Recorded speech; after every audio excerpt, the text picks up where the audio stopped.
A mild earthquake shook the area, sending shockwaves through the peaceful village. Houses swayed and people ran to open spaces for safety. I was among them, my heart pounding as I sought refuge in the village square. But amidst the chaos and the rumbling earth, I heard a noise that cut through the panic, a dog's desperate whimpers. My instincts kicked in, and I followed the source of the sound, racing against the clock. As I reached the location,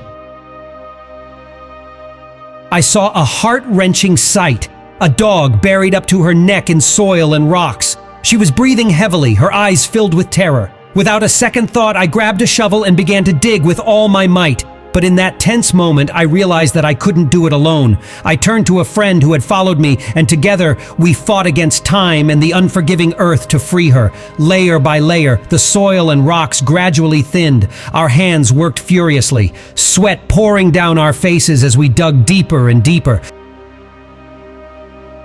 The dog's whimpers never ceased, and our hearts ached with empathy. Finally, with an exhausted push, she broke free, and her faint sobs filled the air.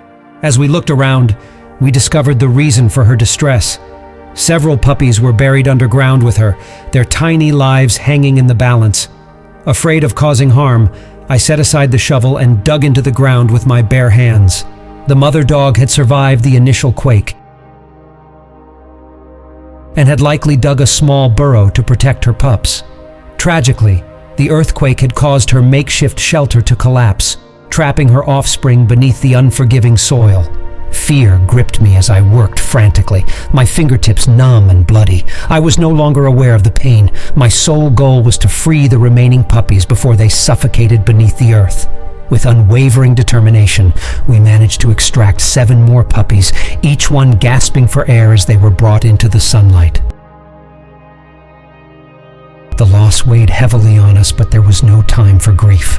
We scanned the area, hoping against hope to find more puppies, but there were none. It seemed that these 8 survivors were the entirety of the mother dog's litter. With the puppies now in our care, we made our way back to the village, determined to get them the help they needed. The dogs were lucky to survive, having escaped death in the most spectacular fashion. Though there was some sorrow in our hearts, most of the pups were doing fine.